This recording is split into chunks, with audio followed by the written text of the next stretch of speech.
4th, 2022, 1 a.m. A security camera mounted above the front entrance captured a chilling moment that would haunt investigators for years to come. A young man entered his apartment with another person, a 17-year-old girl, his favorite cousin, the girl who trusted him completely. Later, the footage showed him backing his white sedan into the driveway, carefully. Let me find out he did something to his cousin. I ain't like, yeah. Methodically, the trunk, now facing away from the street, hidden from view. Minutes passed. Then, the car drove away into the darkness. When it returned, less than 10 minutes later, the trunk was empty. But the girl who had entered that house that night, she never left. Not through the front door, not through any door. And what the cameras didn't capture, what happened inside those walls during those crucial hours, would become the center of one of Detroit's most disturbing murder cases. A case where the truth was buried not only in a landfill, but beneath layers of lies from someone who was supposed to protect her. Because sometimes, the person you trust most is the one who means you the greatest harm.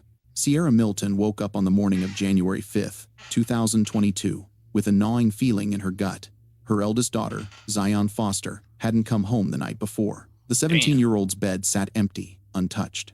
For most mothers, this might trigger immediate panic. But Sierra knew her daughter's history. Zion was a high school senior at East Detroit High School, bright, spirited, and admittedly rebellious. Just months earlier, she'd celebrated her 17th birthday in November. Like many teenagers testing boundaries, she'd threatened to run away. I agree. Say, I'm like, what your 17-year-old doing out past 1 a.m.? You feel me? But okay, the girl was rebellious, but we still not. We okay. We understand that. You know, kids. You know, around that age, that's when you start acting up. You feel me? Every teenager go through that. I don't. You know, but like, so we not gonna disregard what the cousin did, whatever he did to her. But yeah. Before, twice the previous year, frustrated with her mother's rules, she'd actually done it. The first time, 16-year-old Zion fled to her grandmother's house.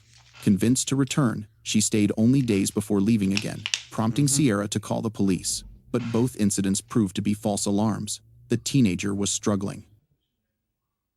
Her grandmother's recent cancer diagnosis weighed heavily on her. Independence called to her like a siren song. But this morning felt different. Zion had worked her serving shift at the Detroit Wing Company the night before. She'd come home. She'd asked permission to go out afterward. And here's the thing she'd been honest about: where she was going and who she'd be with. Her favorite cousin, Jalen. Sierra trusted him. She'd watched Zion leave with him at least twice a month for the past year. She'd greeted Jalen herself in the driveway when he picked her daughter up. Sierra had agreed. She watched Zion walk out the door shortly before 11 p.m. That was the last time she saw her daughter alive. The text message came from Vertez Gonzalez, Zion's boyfriend and fellow high schooler.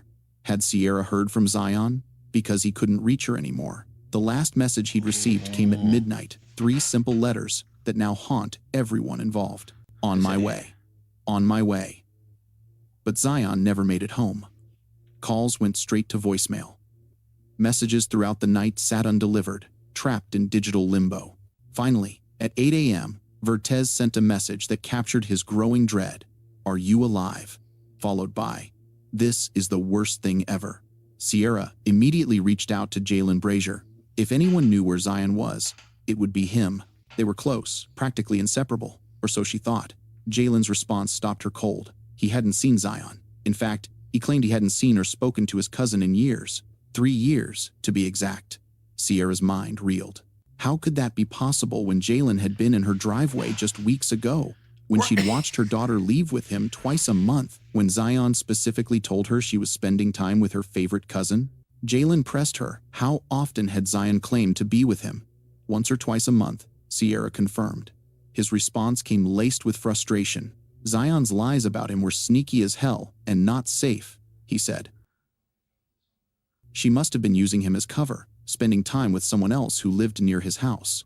He even offered evidence. Zion shared her location with boyfriend Vertez, a fact born from his admitted insecurity about their relationship. That location data placed her across the street from Jalen's home at 11:24 p.m. on January 4th. Vertez, ever vigilant, had screenshot his girlfriend's location at that exact time. So Jalen's theory seemed plausible. Maybe Zion was seeing someone else on his street. Maybe she was using his name as an alibi. There was just one problem with this theory. It was a complete lie. East Point police weren't exactly rushing to help. Sierra's missing person report met bureaucratic indifference. Her daughter had a history of running away, they reminded her bluntly.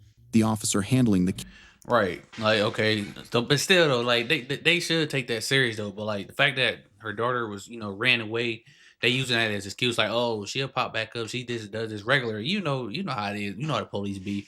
But her favorite cousin, like, it is on her mama's side or her daddy's side.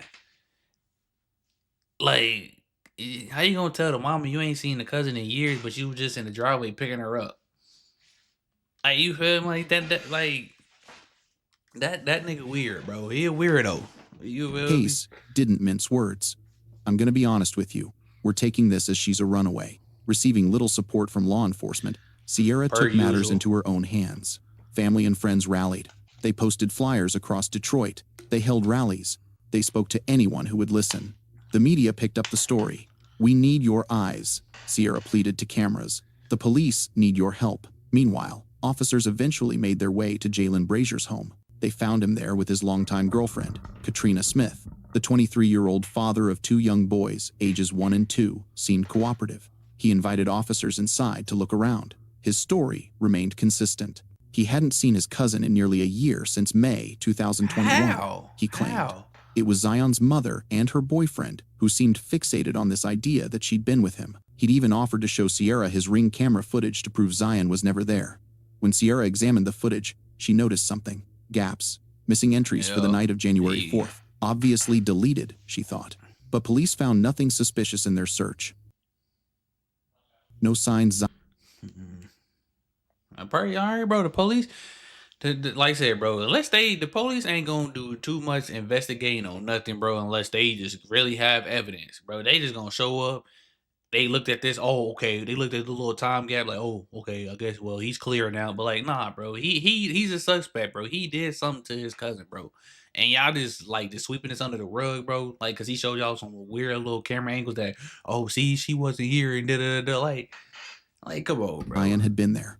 They listened while Jalen explained his frustrations over being dragged into drama caused by a 17-year-old cousin he rarely saw anymore. She's known to be a runaway, he told officers, his voice rising with apparent exasperation. Like, she's run away 4 times. Every time she's at some dude's house. Her mom knows this. Her mom's just playing it a certain way, and it's making me so uncomfortable. The officers left, seemingly satisfied. But Sierra Milton knew better. She'd seen Jalen in her driveway. She'd hugged him. She knew he was lying. The question was why. Sometimes the simplest solution cracks a case wide open. If Zion's location data placed her across from Jalen's house, why not check the neighbor's doorbell cameras? The footage told a story Jalen desperately wanted to hide. At approximately 11:15 p.m. on January 4th, a white sedan, the car known to be driven by Jalen Brazier, pulled into his driveway. Two individuals emerged, clearly visible walking into the house. One male, one female. Now, Jalen had driven his girlfriend Katrina to work just before 11 p.m. that night. She worked the midnight shift at a manufacturing job 11 p.m. to 6 a.m. The second individual entering the house at 11:15 couldn't have been Katrina. Phone location data confirmed what the camera revealed. The 2 people entering Jalen's home that night were Jalen Brazier and Zion Foster.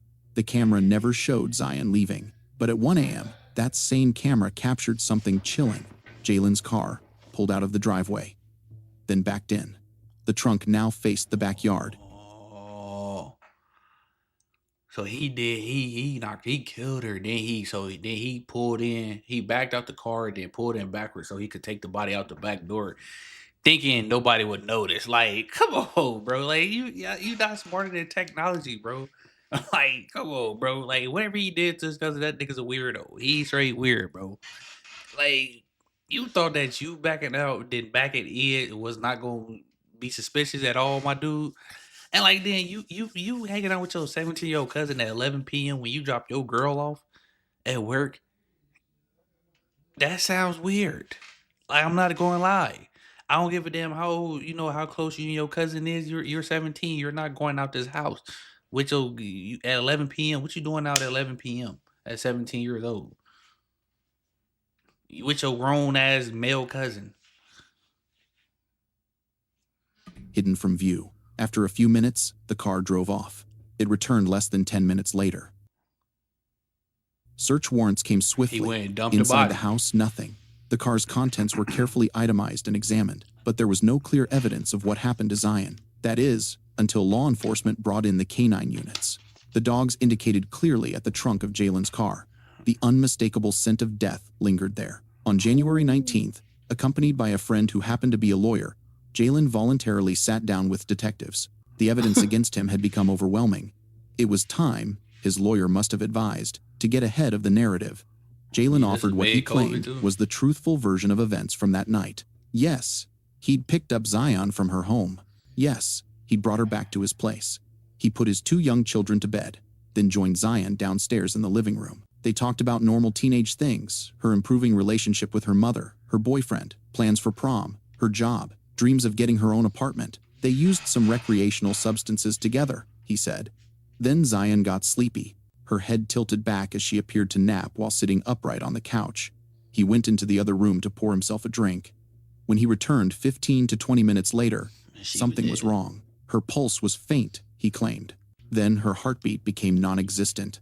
His young cousin had simply died on his couch, just like that. Instead of calling 911, Jalen said he panicked, not knowing how she died. He feared it would appear as though he'd killed her. So he made a choice that would haunt this case. I put her in my trunk, he told detectives, his voice steady and matter-of-fact, and I took her to Highland Park and put her inside of a trash receptacle, and I left. Detectives pressed him. How did he know Zion was actually dead? According to his story, the 17-year-old had inexplicably and abruptly stopped breathing. But was she truly gone? She wasn't breathing, Jalen insisted. Her heartbeat was like I couldn't read a heartbeat, couldn't feel a heartbeat or anything, so I would say she was dead, definitely. The timeline matched disturbingly well with other evidence. Jalen claimed Zion had been at his home for roughly 2 hours before she died, placing her time of death just past 1 a.m. Cell phone records showed her device dropped off the network at exactly 1 a.m., the same moment she stopped responding to messages from Vertez. Jalen also claimed he hadn't deleted any data from his phone since that night, but investigators discovered he'd performed a full factory reset just 2 days later, effectively wiping everything from his device. Still, the movements of his phone could be pieced together through cell tower data.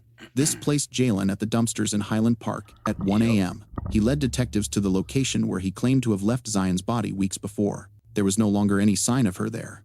The trash had long since been collected and compacted. Sierra Milton's world shattered when she learned what her nephew had done. He said that my baby just died, she recounted, her voice breaking. I ain't gonna lie, that nigga did something to her, bro. Minus they probably did. He said some recreational use. You like, don't get me wrong, they probably puff pass, but he did something to her, bro. Like I'm not believing it, bro. He looked like just look at him, like you can tell. Hey, bro, what you do to your cousin, bro? What your weird ass do to your cousin, man? Like, come on, cuz. And then that he threw her in a dumpster, like she was trash. When Jalen sat down for a follow-up interview the next day, January 20th, his story began to change. Now he claimed they'd taken hallucinogens that night. The powerful substances must have caused her heart to stop, he suggested. This explanation was about as medically plausible as his previous assertion, which is to say, not at all.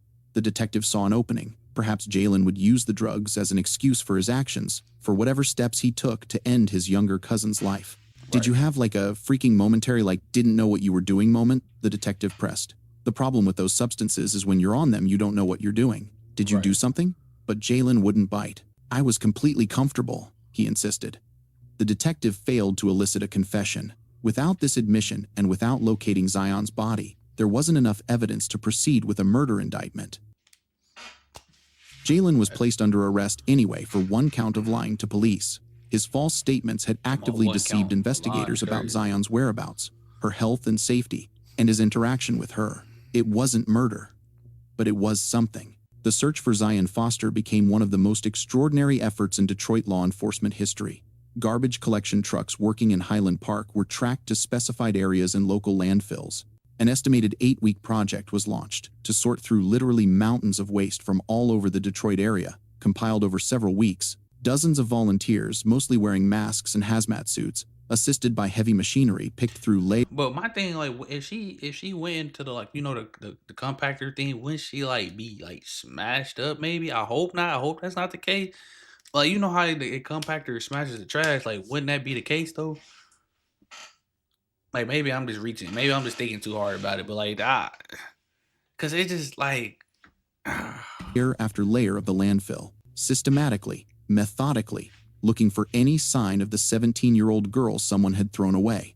We're doing what's right for the right reasons, officials announced. And we're going to do everything we possibly can to bring some degree of closure. Will never be complete closure, but some degree of closure and justice to this family. Meanwhile, Jalen Brazier faced up to 4 years in prison for lying to police. The Detroit Police Department, assisted by the FBI, continued seeking a warrant for murder. At his sentencing for the lying charge, Jalen pled his case. 1. I did turn myself in. Yes, I lied. But I was not in the right state of mind. There was no way for me to prepare for a situation like that. I was scared. I don't know exactly how she passed, what caused her to pass. I just know 1 minute she was cool. She was fine. How? She what laid did y'all back for a take, minute. bro? Next thing I know, she was dead. The judge wasn't having it. You think she dies and then you dispose of her body? Just like that? That was your choice? Jalen tried to explain his panic, his confusion, his fear, but the judge cut him off. Stop it. I won't have any conversation in this courtroom. Jalen Brazier was sentenced to 23 months in prison. Ooh. So While incarcerated, Jalen's phone calls home to girlfriend Katrina and other family members were monitored closely. He occasionally used another inmate's calling code in a failed attempt to keep conversation. Watch this dumb motherfucker tell the whole story. Thinking he's smarter than the police. I already know he finna tell it all. He finna tell what happened, and it's gonna be recorded, and they gonna come in and bust him. Like I said, my thing is, bro, like, if y'all put some type of hallucinogens and, like, come on, bro. You know what happened to your cousin, bro. Now, what you did to her after, or what was you trying to do to her? That's that's further, to be investigated. But like, come on, bro. It's just weird, bro. Like, don't get me wrong. I know it's your cousin, but like, it's just nah. I'm not. You not my kid not hanging with his grown cousin unless at 11 p.m. Like, I know she'll run away, so that gives her an excuse, But like, come on, man. Nah, man. Y'all gotta watch y'all kids, bro. Be parent. I know it's hard to be parents, but like, bro, y'all gotta y'all gotta be parents, bro. Just cause your kid rebellious, feel me? Put their ass in check. Like, or don't have them. Stations private. He also possessed a prohibited cell phone, which he used to exchange thousands of messages with Katrina. Repeatedly, in his calls, Jalen would ask if anything major had happened. This seemed to be poorly concealed code. Was he asking whether the massive landfill search had found anything? Right. Or anyone? The most logical and possible one right now, he told Katrina in one recorded call, is that there's nothing major. Nothing major is new. And due to that, there's a last effort to put together any types of anything. His relief was palpable. Keep your head up. Don't say nothing. Think about that for a moment. If Jalen's story was truthful, if Zion had died abruptly from some unknown and nonviolent cause, then there would be every reason for him to want her found. Right. Finding Zion would exonerate him. The quicker the better. Wishing for her discovery should also be the sentiment of a loving cousin who cared about his family's peace of mind. Instead, over and over again, he expressed relief that no major developments had occurred in the search. As the final days of the landfill project approached, he began referring to it as a search for COVID. It was supposed to stop the COVID thing, he told Katrina cryptically. And it's not searching for COVID, so usually there's an update before that. But actually nothing. So don't worry about nothing. Jalen served just over 9 months before being granted early release through a special 90-day incarceration program, a boot camp designed like a military program where inmates convicted of certain crimes can better themselves and earn early release. It had been nearly a year. Zion had not been found. An indictment for murder had not been sought. And now the prime suspect walked free, returning to his home and his family. That nigga did a year for lying. Sierra Milton's anguished question echoed through the community. Why is this man free? What can I admit to this and still be let free? Jalen Brazier's freedom was short-lived. On June 13, 2023, after a year-and-a-half investigation, the Detroit Police Department was finally granted a warrant for arrest. The 24-year-old would face charges of second-degree murder as well as tampering with evidence. Right. Upon his arrest, 2 additional cell phones were seized. Despite the factory reset Jalen had performed on his device, investigators made a breakthrough. His search history had been held in cloud storage. On January 7th, 3 days after dumping his cousin's body in a dumpster, Jalen had performed a series of revealing Google searches. Are garbage trucks also crushers? What is the force of the machinery? I told you. He thought, I told you he thought, because I'm thinking like, bro, he thinking, like, he put her in that, okay, he put her in the trash can, hoping that the trash can come and crush her body up. That's why I'm like, all right, like, don't they crush the, because every time you see them, they crush it up, the trash, the bags and whatever, and they take it to the landfill. So he thinking the same thing, like, all right, I'm gonna put her in this trash can. The trash can compactor gonna crush her up, and hey, nothing's gonna be found. So but him being not smart, knowing like, oh, hey man, that everything you search, bro, can be found regardless of what you do. So they went through his iCloud and storage, and found what he was looking up. Like, come on, man. How do police get your phone history? How do you know if police are watching you? But that wasn't all. In the months before the incident, Jalen had performed numerous disturbingly suggestive searches for adult content involving taboo family dynamics. Experts retrieved the video results of these searches. Some were reportedly very violent, as well as disturbing in nature. The digital evidence painted a dark picture of a man who'd been fixating on his teenage cousin, then scrambling to cover his tracks when something went horribly wrong. He was trying to get I told you, I know he was on some weird trying to get free with his cousin. Bro, like, that nigga, he looked like a weird, first I thought he was a little, yeah, I thought he was a little If you don't know what that means, then hey, figure it out. But like, he searching up he a weirdo. So you got your cousin high supposedly, and then you try to get free with her, bro. Like, come on, bro. Like, niggas just take his ass to jail, bro. Approach trial. A preliminary hearing offered insight into the defense strategy. Vertez Gonzalez testified that he believed his girlfriend was taking regular medication for epilepsy. Zion had told him she suffered seizures, he said, and without her medication, they became more frequent and severe. He'd even witnessed what he thought might have been a seizure Zion, becoming momentarily faint, slouching forward before regaining her composure after just a few seconds. The defense had found their angle.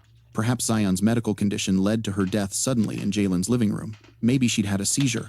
There was just one problem with this theory. Sierra Milton, whose youngest child was in fact diagnosed with epilepsy, testified that Zion had never suffered a seizure.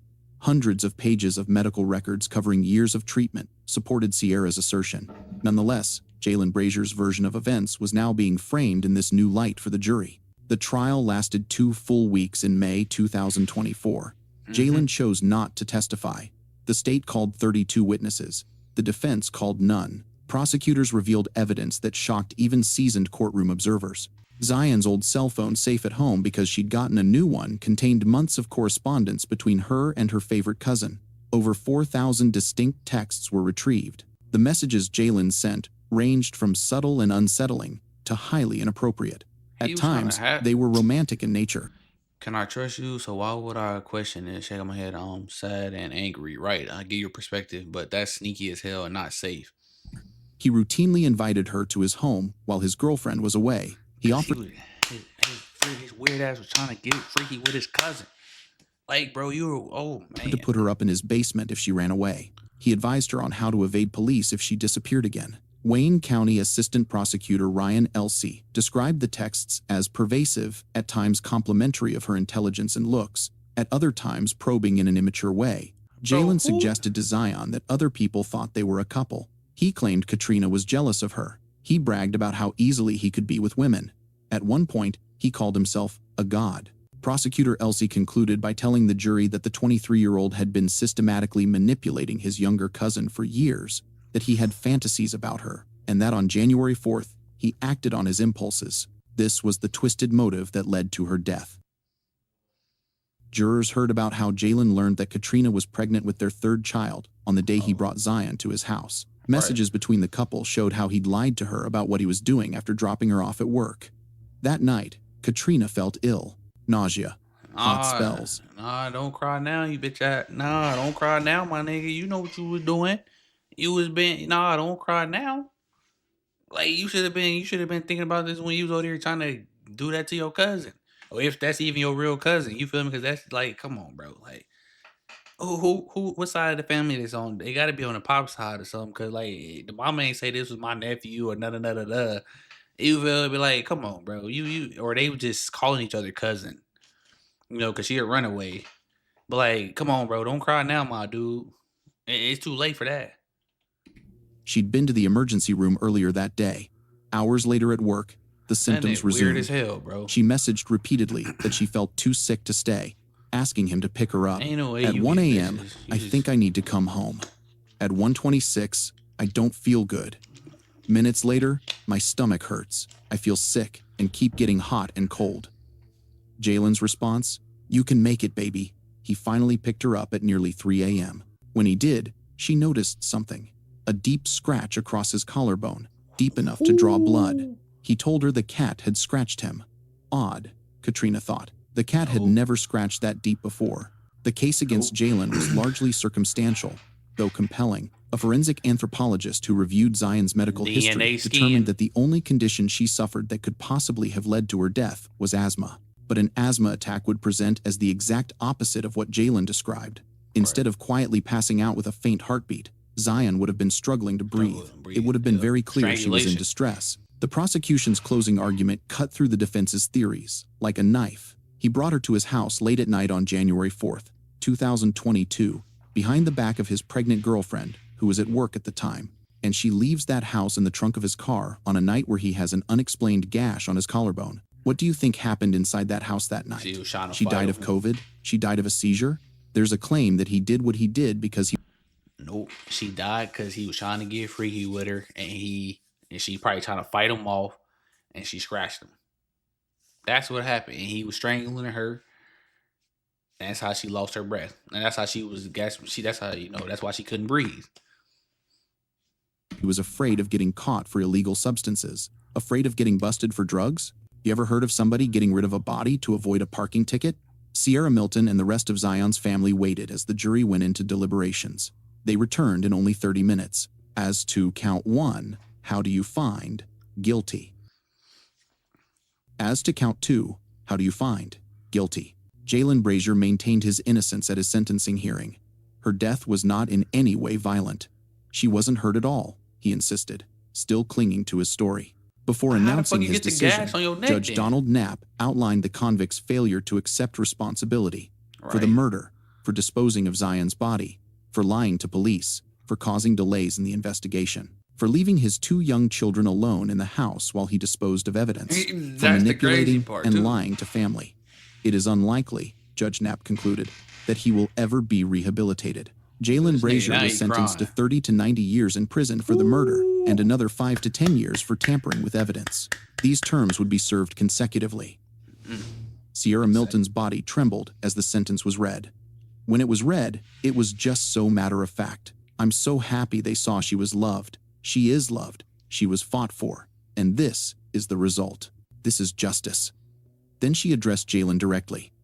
You thought you were smart. You tried to be slick. The people saw you for what you are. And I hope you never get out. Zion Foster's body has never been recovered. Over 70 volunteers and law enforcement officials searched the landfill for nearly 6 months before finally admitting defeat. Somewhere in that massive expanse of waste and refuse, a 17-year-old girl with her whole life ahead of her remains lost. As of this writing, Jalen Brazier remains at an intake facility in Wayne County, awaiting his placement in a general population prison. He'll be eligible for parole when he's in his 50s. Given the consecutive nature of his sentences and Judge Knapp's assessment of his rehabilitation prospects, he may never see freedom again. This case serves as a chilling reminder that danger doesn't always come from strangers lurking in shadows. Sometimes it wears a familiar face. Sometimes it calls itself family. Sometimes the person you trust most is the one who means you the greatest harm. Zion Foster trusted her favorite cousin. She got into his car willingly that night.